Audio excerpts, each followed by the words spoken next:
اتنے میں معلوم ہوا کہ کچھ عورتیں آپ سے ملنے کے لیے آئی ہیں۔ تو اللہ کے رسول صلی اللہ علیہ وآلہ وسلم نے جب دیکھا کہ کچھ لوگ مجھ سے ملنے کے لیے آ رہے ہیں تو اس میں آپ کی دودھ ماں بھی تھی، یعنی حلیمہ سعدیہ رضی اللہ عنہا۔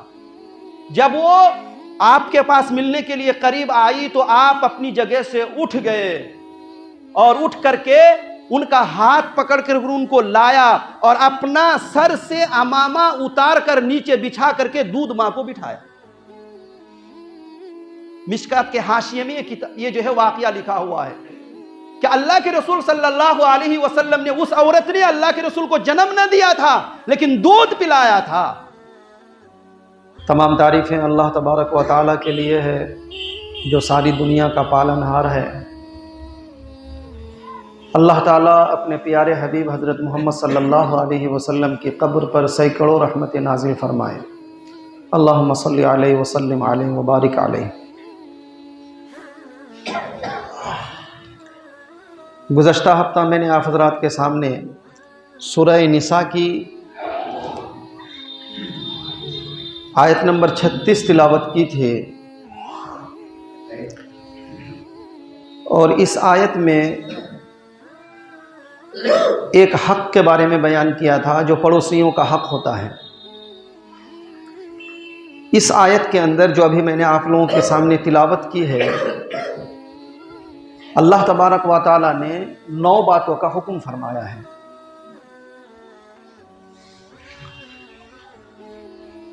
اس میں سے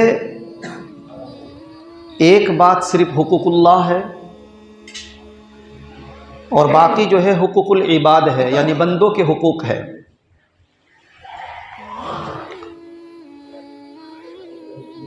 ان 9 باتوں پر اگر ہم عمل کرنے والے بن جائیں اور ان 9 باتوں کو اگر ہم اپنی زندگی میں داخل کر لیں، پھر اللہ تبارک و تعالی دونوں جہان میں، دنیا اور آخرت دونوں جہان میں اللہ تعالی ہمیں کامیاب کرے گا۔ اور اگر ہم ان باتوں پر عمل نہیں کر سکتے ہیں تو اس کا ایک مطلب یہ ہوگا کہ ہمارے اندر تکبر ہے۔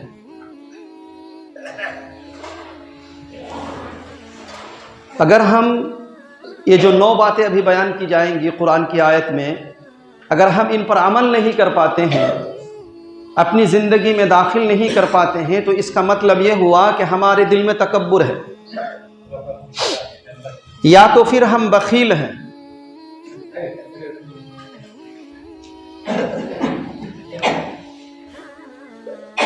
یا تو ہمارے دل میں تکبر ہے، یا ہم بخیل ہیں، یا پھر ہمارا قیامت کے دن پر یقین نہیں ہے، یا تو پھر ہمارا رسول اللہ صلی اللہ علیہ وسلم سے اعتقاد ٹھیک نہیں ہے۔ اللہ کے رسول نے جو فرمایا کہ فلاں کام کرو گے تو ثواب ملے گا، نہیں کرو گے تو عذاب ہے، اس کا مطلب یہ ہوا کہ ہمارا رشتہ رسول اللہ صلی اللہ علیہ وسلم سے مضبوط نہیں ہے۔ اور اگر ان باتوں پر ہم عمل نہیں کر پاتے ہیں تو اس کا ایک مطلب یہ بھی ہوتا ہے کہ اللہ پر ہمارا یقین ٹھیک نہیں ہے۔ اگر اللہ پر یقین ٹھیک رہتا تو پھر جو ہم ان 9 باتوں پر عمل کر کے اپنی زندگی میں داخل کرتے، یا تو پھر اگر ہم ان 9 باتوں پر عمل نہیں کر پاتے ہیں تو ہم ریاکار ہیں، سب کچھ لوگوں کو دکھلانے کے لیے کر رہے ہیں، ہمارے دل میں صحیح معنوں میں اللہ کا یقین، رسول اللہ سے محبت، دین اسلام سے محبت ہمارے دل میں نہیں ہے۔ یہ سب باتیں جو میں نے بیان کی ہیں یہ سب اللہ نے بیان کی ہے کہ ان 9 باتوں پر عمل نہیں کرے گا کون؟ جو تکبر کرنے والا ہوگا۔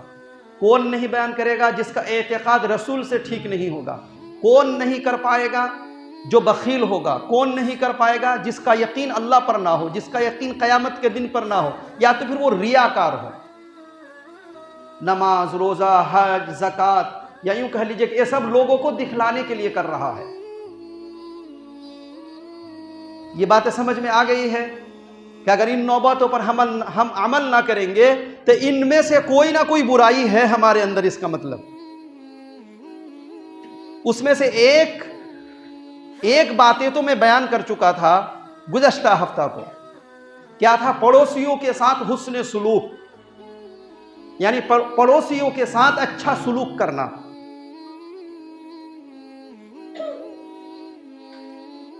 اللہ کے رسول نے فرمایا کہ اس پڑوسی کے لیے یہ جائز نہیں ہے کہ خود تو پیٹ بھر کر کھائے اور اس کا پڑوسی بھوکا سوئے۔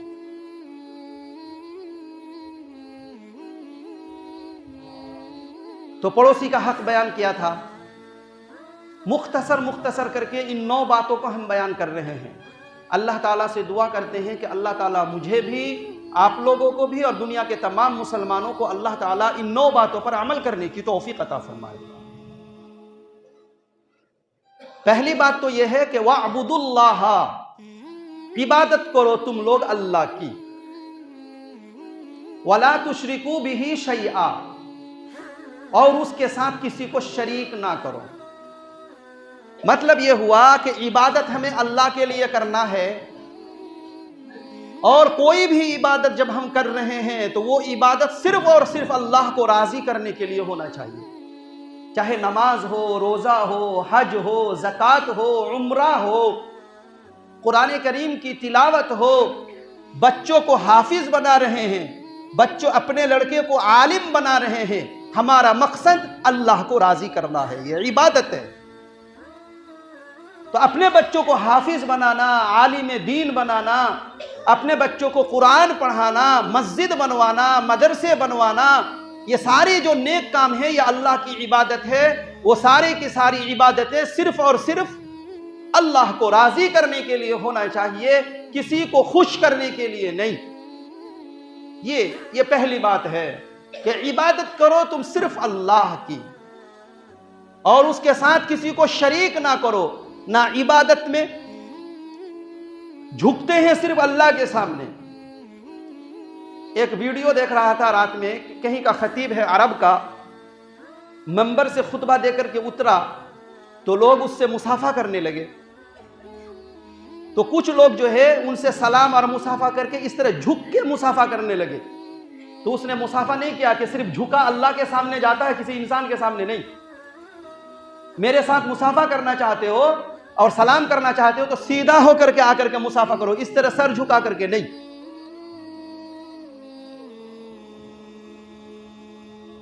ٹھیک ہے، یعنی اتنا، حالانکہ اتنا گنجائش ہے، آپ اپنے ماں باپ کے سامنے، اپنے استاد کے سامنے سر اس طرح جھکا لے۔ یہ سر اس طرح جھکانا مراد نہیں ہے، جھکنے سے مراد ہے جس طرح رکوع میں جھکا جاتا ہے یا سجدہ کیا جاتا ہے، یہ جھکنا مراد ہے۔ تو عبادت میں بھی کسی کو شریک نہیں کرنا ہے، علم میں بھی شریک نہیں کرنا ہے۔ آگے پیچھے کا علم کون جانتا ہے؟ صرف اللہ جانتا ہے۔ اب جو ہے کسی نجومی کے پاس، کسی جو ہے جادوگرنی کے پاس آپ گئے اور جا کر کے بول رہے کہ میرے ہاتھ کی لکیر دیکھ کر کے بولو تو کہ میری قسمت میں کیا ہے، تو اس کا مطلب یہ ہوا کہ آپ یہ بھی جانتے ہیں کہ اللہ کے علاوہ کوئی ایسا ہے جو میرا مقدر جانتا ہے۔ آپ نے شرک کیا یہاں پر کہ مجھے کتنی گاڑیاں ملیں گی، کتنی بیویاں ملیں گی، کتنی دولت ملیں گی، میرا ہاتھ دیکھ کر کے بتاؤ تو۔ اس کا مطلب یہ ہوا کہ عالم الغیب اللہ ہے، آگے کیا ہونے والا ہے وہ اللہ کی ذات کے علاوہ کوئی نہیں جانتا ہے۔ اس کا مطلب یہ ہوا کہ آپ کا یہ یقین ہے کہ اللہ کے علاوہ بھی کوئی جانتا ہے، تبھی تو آپ اس کو بول رہے کہ میرا ہاتھ دیکھو، میری قسمت کے بارے میں بتاؤ، میرے بھوش کے بارے میں بتاؤ، میرے فیوچر کے بارے میں بتاؤ۔ یہی اللہ تبارک و تعالیٰ نے کہا کہ وَلَا تُشْرِكُوا بِهِ شَيْئًا، عبادت میں بھی مزار میں، اولیاء کے سامنے یا نبی کی قبر پر، کسی شہید کی قبر پر کہیں بھی سجدہ جائز نہیں ہے، چاہے وہ سجدہ عبادت ہو، سجدہ تعظیمی ہو۔ صرف سجدہ کس کے لیے ہوتا ہے؟ اللہ کے لیے ہوتا ہے۔ یہ پہلا حکم ہے۔ 9 باتیں بیان کی ہیں نا، پہلا حکم۔ دوسرا حکم ہے وَبِالْوَالِدَيْنِ إِحْسَانًا، ماں باپ کے ساتھ نیکی کرو، ماں باپ کے ساتھ نیکی کرو، اچھا سلوک کرو۔ خاص کر کے ہمارے نوجوان دھیان سے سنیے، قرآن کریم میں 114 سورت ہے، 30 پارے ہیں، 556 رکوع ہے اور 6666 آیات ہیں۔ قرآن کریم میں اکثر جگہ میں جہاں اللہ تبارک و تعالیٰ نے کہا میری عبادت کرو، اس کے بعد فوراً کہا ماں باپ کے ساتھ نیکی کرو۔ بات سمجھ رہے ہیں؟ وَقَضَى رَبُّكَ أَلَّا تَعْبُدُوا إِلَّا إِيَّاهُ وَبِالْوَالِدَيْنِ إِحْسَانًا۔ سورہ بنی اسرائیل میں ایک آیت ہے کہ تمہارے رب نے یہ فیصلہ کیا ہے کہ عبادت صرف اللہ کی ہونی چاہیے، وَبِالْوَالِدَيْنِ إِحْسَانًا، اور ماں باپ کے ساتھ نیکی کرو۔ وہاں بھی سورہ لقمان میں ہے کہ انشکر لی وَلِوَالِدَيْکَ، میرا شکریہ ادا کرو اور اپنے ماں باپ کا شکریہ ادا کرو۔ مطلب یہ ہوا کہ اللہ نے اپنی عبادت کا حکم دیا، اس کے بعد والدین کے ساتھ نیکی کرنے کا حکم دیا، اور اپنا شکر کرنے کے لیے ادا کرنے کے لیے کہا، تو ساتھ ساتھ میں ماں باپ کا بھی شکر ادا کرنے کے لیے کہا کہ انشکر لی وَلِوَالِدَيْکَ، تو ماں باپ کے ساتھ نیکی کرنا۔ ماں باپ ہمارے لیے جنت ہے اور ماں باپ ہی ہمارے لیے دوزخ ہے، جہنم ہے۔ ماں باپ کی رضامندی میں اللہ کی رضامندی ہے، اللہ کی خوشی ہے، اور ماں باپ کی ناراضگی میں اللہ کی ناراضگی ہے۔ ایک آدمی اللہ کے رسول کے پاس آیا کہ اللہ کے رسول، میں جہاد میں جانا چاہتا ہوں، کافروں سے لڑنا چاہتا ہوں، سرحد پر جانا چاہتا ہوں، اپنی جان کو اسلام مذہب کے لیے اور دین اسلام کے لیے قربان کرنا چاہتا ہوں۔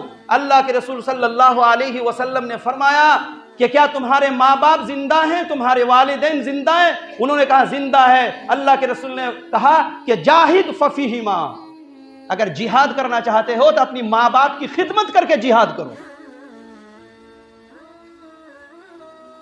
اللہ تبارک و تعالیٰ نے ہمیں پیدا کیا، اللہ تبارک و تعالیٰ نے ہمیں بولنے کے لیے زبان، سوچنے کے لیے دماغ، دیکھنے کے لیے آنکھیں، سونگھنے کے لیے ناک، چلنے کے لیے پیر اور پکڑنے کے لیے ہاتھ دیے ہیں۔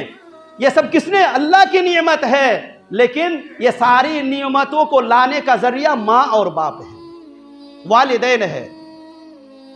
اس لیے روئے زمین پر اللہ کی عبادت کے بعد اگر سب سے زیادہ انسان کو احسان مند ہونا چاہیے، خدمت کرنی چاہیے، تو والدین ہے، ماں باپ ہے۔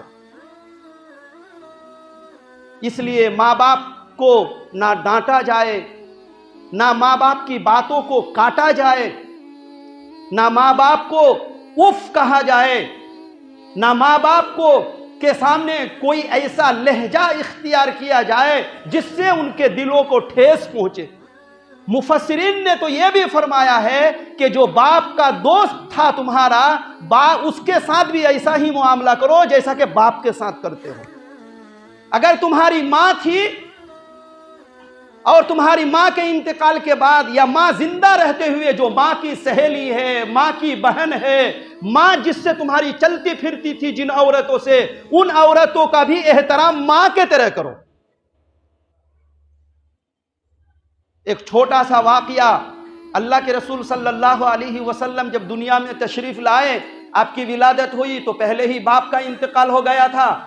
جب 4 سال کے ہوئے تو ماں کا انتقال ہو گیا، 6 سال کے ہوئے تو دادا کا انتقال ہو گیا، یا 8 سال کے ہوئے تو دادا کا انتقال ہو گیا۔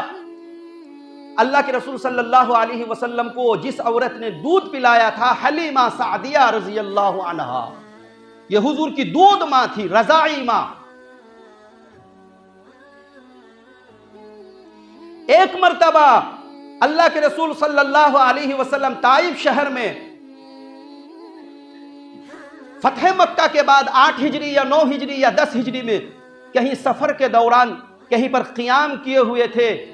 اتنے میں معلوم ہوا کہ کچھ عورتیں آپ سے ملنے کے لیے آئی ہیں۔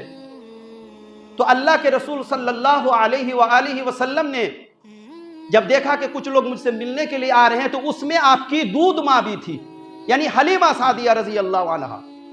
جب وہ آپ کے پاس ملنے کے لیے قریب آئی تو آپ اپنی جگہ سے اٹھ گئے اور اٹھ کر کے ان کا ہاتھ پکڑ کر ان کو لایا اور اپنا سر سے امامہ اتار کر نیچے بچھا کر کے دودھ ماں کو بٹھایا۔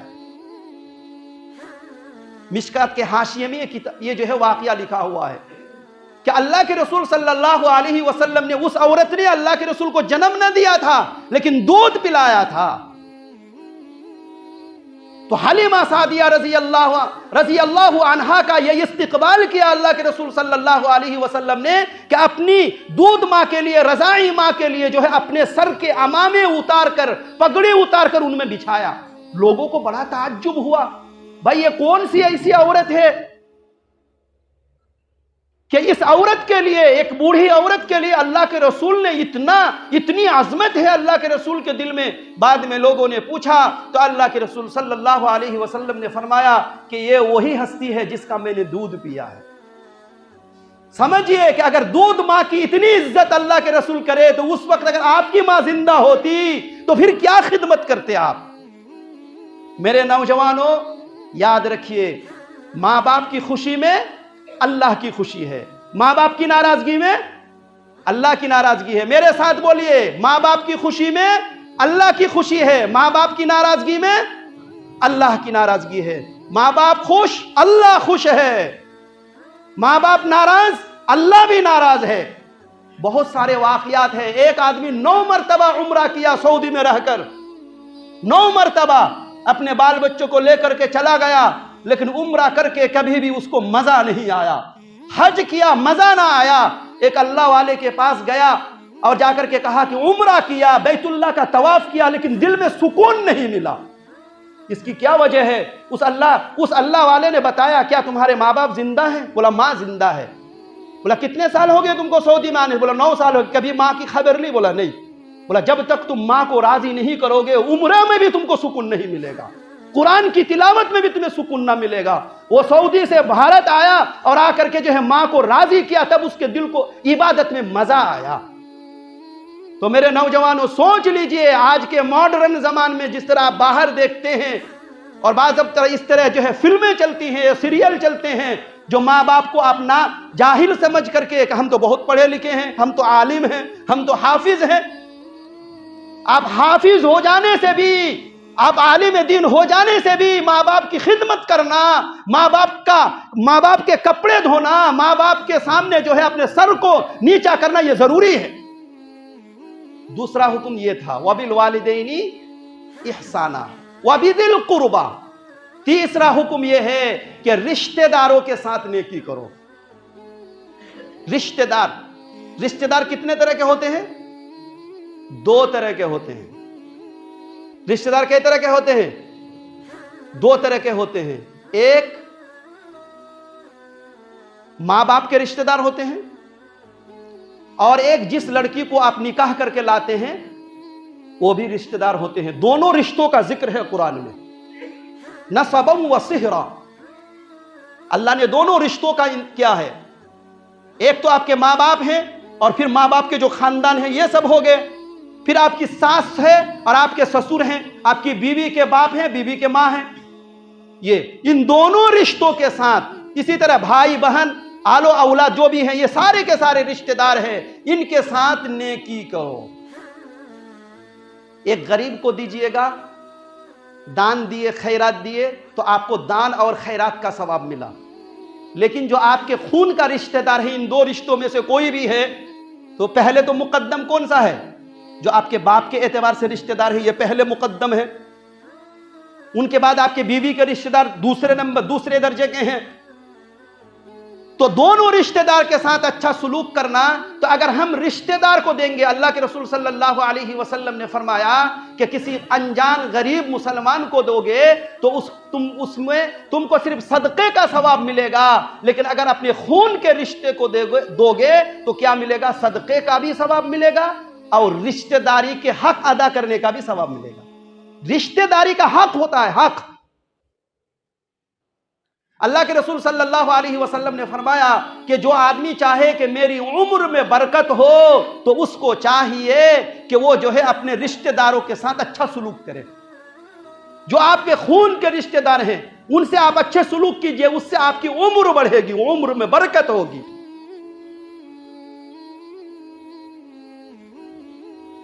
چونکہ 9 باتیں بتانا ہے، بہت لمبی لمبی حدیث ہے ان سب میں، یہ تیسری بات تھی کہ وَذَوِي الْقُرْبَى، چوتھی بات ہے وَالْيَتَامَى، یتیموں کے ساتھ نیکی کرو، بھلائی کرو۔ یتیم جانتے ہیں؟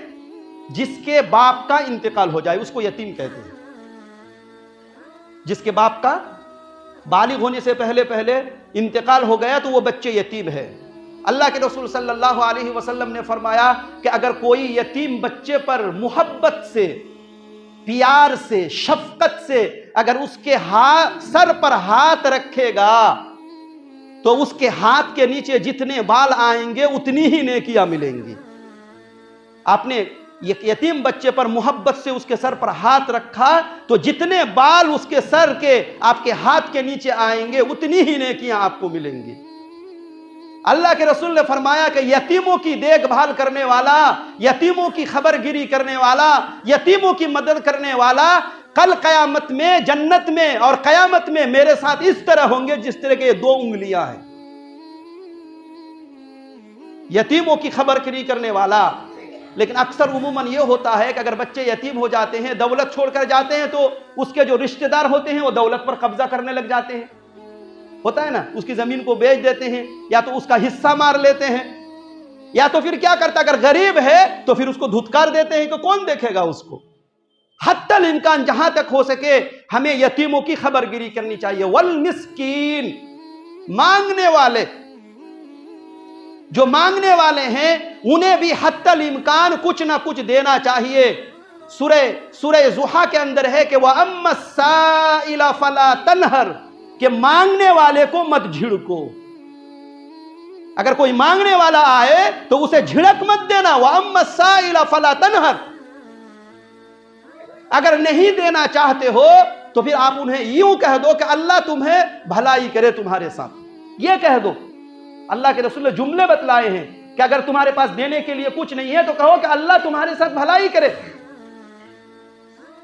اس کے سامنے وول فول نہ بکنے لگو، کاہے مانگ رہے ہو جی، کہاں سے آئے ہو جی، تم کیا ہے، کیا کرتے تمہارا دھندا ہے، اس طرح کے جملے نہیں بولنا۔ وَأَمَّا السَّائِلَ فَلَا تَنْهَرْ، قرآن کریم میں آیا کہ والمسکین، مسکین کے ساتھ نیکی کرو، مانگنے والے کے ساتھ جہاں تک ہو سکے ان کی تم مدد کرو۔ والجار ذی القربى والجار الجنوبی، قریب کے پڑوسی اور دور کے پڑوسی ان کے ساتھ نیکی کرو۔ وہ تو پچھلے گزشتہ جمعہ کو بیان ہی کر دیا تھا کہ پڑوسی کے حقوق کیا ہے۔ والجار ذی القربى والجار الجنوب، اس کے بعد ایک بات یہ ہے وَالصَّاحِبِ بِالْجَنْبِ، جو آپ کے دوست ہیں، وَالصَّاحِبِ بِالْجَنْبِ، جو آپ کے بازو میں بیٹھے ہوئے ہیں آپ ان کے ساتھ نیکی کرو۔ بس میں آپ سفر کر رہے ہیں، ایک سیٹ پر آپ بیٹھے ہوئے ہیں، دوسری سیٹ پر وہ بیٹھا ہوا ہے، تو یہ آپ کا وَالصَّاحِبِ بِالْجَنْبِ، آپ کے پہلو میں بیٹھا ہوا ساتھی ہے۔ ایک سیٹ پر بیٹھ گئے، 3 آدمی کا سیٹ چیک کر لیے، ٹرین پر بیٹھے اور پیر پھیلا کر کے سو گئے پوری سیٹ پر۔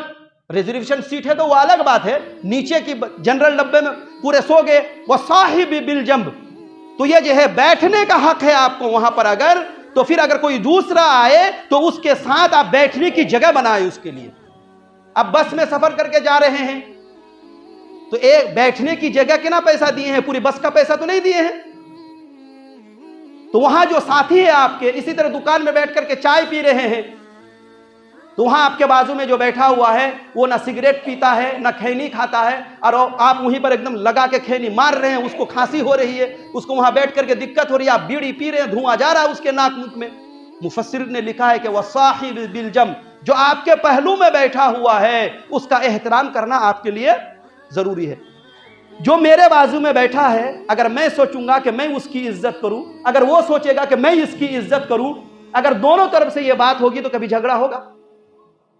عموماً دیکھا جاتا ہے کہ چائے کی دکان میں کچھ دیر بیٹھے رہے اور بات کرتے کرتے ایک دوسرے سے جھگڑنے لگے۔ یہ ایسا کیوں ہوتا ہے کہ ہمارے دل میں اس کا احترام نہیں ہے اور اس کے دل میں میرا احترام نہیں ہے۔ اگر دونوں طرف سے احترام ہو، عزت ہو کہ وَالصَّاحِبِ بِالْجَنْبِ، کہ میرے بازو میں جو شخص بیٹھا ہوا ہے یہ میرا رفیق سفر ہے، ٹرین میں سفر کر رہے ہیں، بس میں سفر کر رہے ہیں، یہاں تک کہ علماء کرام نے لکھا ہے کہ کہیں جلسہ سننے کے لیے گئے ہیں جگہ ملی ہے، آپ کے بازو میں کوئی دوسرا جلسہ سن رہا ہے، تو وہ جو آپ کا ساتھی ہے اس کو جگہ دینا بیٹھنے کے لیے، کوئی ایسا جملہ نہیں کہنا زبان سے جس سے آپ کے سامنے بیٹھے ہوئے آدمی کو تکلیف پہنچے۔ عموماً دیکھا جاتا ہے ریل میں جھگڑے ہوتے ہیں، بس میں جھگڑے ہوتے ہیں، اگر دونوں طرف سے یہ بات ہو تو کبھی جھگڑا ہو سکتا ہے؟ ارے بولیے بھائی، نہیں ہو سکتا نا۔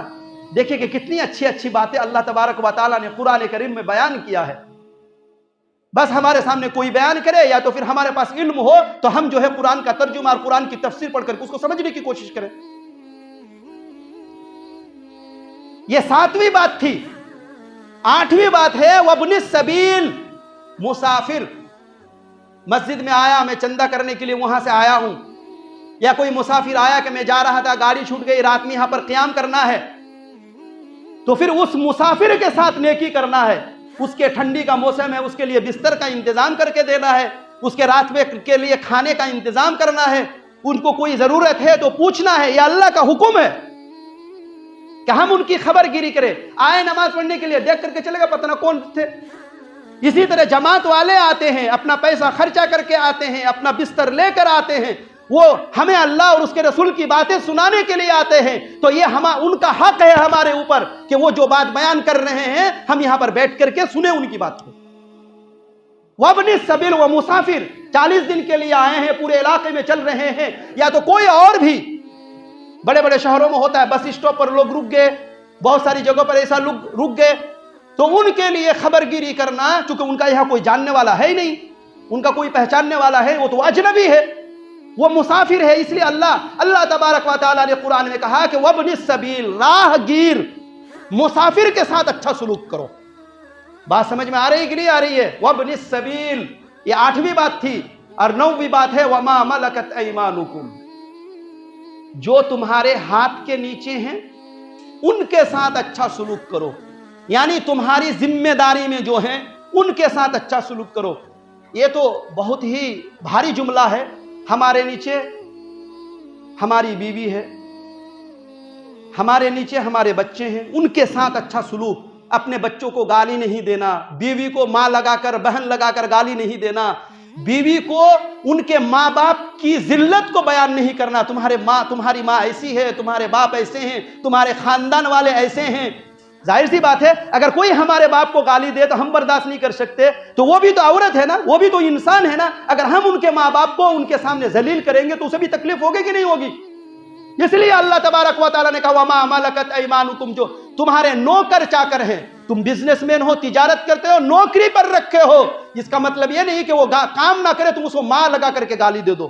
بہت دکانداروں کی عادت ہوتی ہے کہ اپنے نیچے نوکری کرنے والے لوگوں کو انسان ہی نہیں سمجھتا، یہ ان کو گالی دیتے ہیں، ان کو سامنے ذلیل کر دیتے ہیں، لوگوں کے سامنے جو ہے اس کو مصیبت میں ڈال دیتے ہیں۔ وہ انسان ہے، اللہ نے اسے غریب بنایا، اس کا مطلب یہ نہیں کہ وہ انسان نہیں ہے۔ ہم ان کے ساتھ اچھا سلوک کریں، اچھی بات بولے زبان سے، اسے گالی نہ دے، ماں لگا کر گالی نہ دے، بہن لگا کر گالی نہ دے، ان کے خاندان کی بدنامی نہ کریں ہم۔ اور اگر تنخواہ متعین کیے ہیں تو وقت پر تنخواہ دے، وقت پر۔ لکھا ہے مفسرین نے، آپ 3000 4000 جو بھی 5000 مسجد کے ذمہ دار ہے تب بھی آپ امام کے ساتھ اچھا سلوک رکھیے، مدرسے کے ذمہ دار ہے، سیکریٹری ہے تب بھی، مدرسے کے مدرسین، کھانا پکانے والی جو ہے، چندہ کرنے والا اور بھی جتنے ہیں، اسی طریقے سے حکومت کے جو کارندے ہیں، جو جتنا بڑا عہدے پر ہے اس کے نیچے کام کرنے والے، ان کے ساتھ اچھا سلوک کرنا، مقررہ وقت پر تنخواہ دینا۔ کام پورا کر دیا بیچارہ، اللہ کے رسول نے فرمایا کہ جب مزدوری پوری کر دے تو اس کا پسینہ خشک ہونے سے پہلے اس کو اجرت دے دو۔ بعض لوگوں کی عادت ہوتی ہے مستری سے کام کرا لیا، مزدوروں سے کام کرا لیا، نہیں ہے دیں گے، گھما رہا ہے، یہ غلط بات ہے۔ اس نے آپ کے ہاں مزدوری کی ہے، اگر آپ کے پاس مجبوری ہے تو وہ الگ بات ہے، آپ ان کو سمجھا کے بولیے بھائی میرا پیسہ آنے والا تھا، میں نہیں دے سکا، آ جائے گا میں دے دوں گا، لیکن ان کو بار بار گھمانا۔ اللہ کے رسول صلی اللہ علیہ وسلم نے فرمایا کہ پیسہ رہتے ہوئے قرض ادا نہ کرنا، پیسہ رہتے ہوئے مزدوروں کو اس کی اجرت نہ دینا، یہ صحیح بات نہیں ہے، یہ گناہ ہے۔ یہ 9 باتیں، یہ باتیں سمجھ میں آئی؟ کون ان پر عمل کرے گا؟ نہیں کرے گا جس کے دل میں تکبر ہوگا۔ غریب کی مدد کریں گے، ہمارے سامنے یہ جاہل بیٹھا ہوا بازو میں، ہم اس کی مدد کریں گے اور ان کے ساتھ اچھا سلوک کریں گے، کیا جانتا ہے یہ گنوار ہے، کیوں؟ تکبر ہے۔ اللہ کے رسول نے فرمایا کہ جس کے دل میں رائی کے دانے کے برابر تکبر ہوگا وہ جنت میں داخل نہیں ہوگا، اور جس کے دل میں رائی کے دانے کے برابر ایمان ہوگا وہ جہنم میں داخل نہ ہوگا۔ بھلے کچھ دیر کے لیے تھوڑا انجوائے کرنے کے لیے اللہ بھیج دے کہ دنیا میں بہت انجوائے کی ہے تو تھوڑا جہنم میں انجوائے کرو جا کے، کچھ دن کے لیے اللہ اس کا دماغ درست کرنے کے لیے بھیج دے، لیکن اللہ ہمیشہ کے لیے کسی بھی مومن کو جہنم میں نہیں بھیجے گا۔ پھر جہنم سے اس کی کٹائی چھٹائی صفائی ہو کر کے پھر کہاں آئے گا؟ وہ جنت میں آئے گا ایمان والا۔ یا تو ریاکار ہوگا، یا تو رسول اللہ سے ان کا اعتقاد ٹھیک نہیں ہوگا۔ تو انشاءاللہ ہم ان 9 باتوں پر عمل کریں گے۔ عبادت صرف اللہ کی کریں گے، ماں باپ کے ساتھ اچھا سلوک کریں گے، رشتہ دار کا حق ادا کریں گے، بہن کا حق ادا کریں گے، بھائی کا حق ادا کریں گے، جو ہمارے رشتہ دار ہیں خون کے ان کا حق ادا کریں گے، ساس کے ساتھ عزت سے بات کریں گے، ماں کے ساتھ عزت سے بات کریں گے، سسر کے ساتھ عزت سے بات کریں گے، ان کو ذلیل نہیں کریں گے۔ والیتاما، یتیم کا حق ادا کریں گے، یتیم کے ساتھ نیکی کریں گے، مسکین مانگنے والے کے ساتھ، والجاری ذی القربی والجاری الجنب، دور کے پڑوسی قریب کے پڑوسی دونوں کے ساتھ اچھا سلوک کریں گے۔ وصاحب بالجنب، بس میں بیٹھا ہو، ریل میں بیٹھا ہو، جلسہ سننے میں بیٹھا ہو، چائے کی دکان میں بیٹھا ہو، کپڑے کی دکان میں بیٹھا ہو، ہمارے ساتھ جو بیٹھا ہو ہم ان کا خیال کریں گے، انشاءاللہ کریں گے۔ وابن السبیل، کوئی مسافر آ گیا حتی الامکان ہم ان کی مدد کریں گے۔ وما ملکت ایمانکم، ہمارے ہاتھ کے نیچے جو لوگ کام کر رہے ہیں ہم ان کی عزت کا خیال کریں گے، انشاءاللہ کریں گے۔ اللہ تعالیٰ مجھے بھی، آپ لوگوں کو بھی، اور دنیا کے تمام مسلمانوں کو ان 9 باتوں پر عمل کرنے کی توفیق عطا فرمائے۔ وآخر دعوانا ان الحمدللہ رب العالمین۔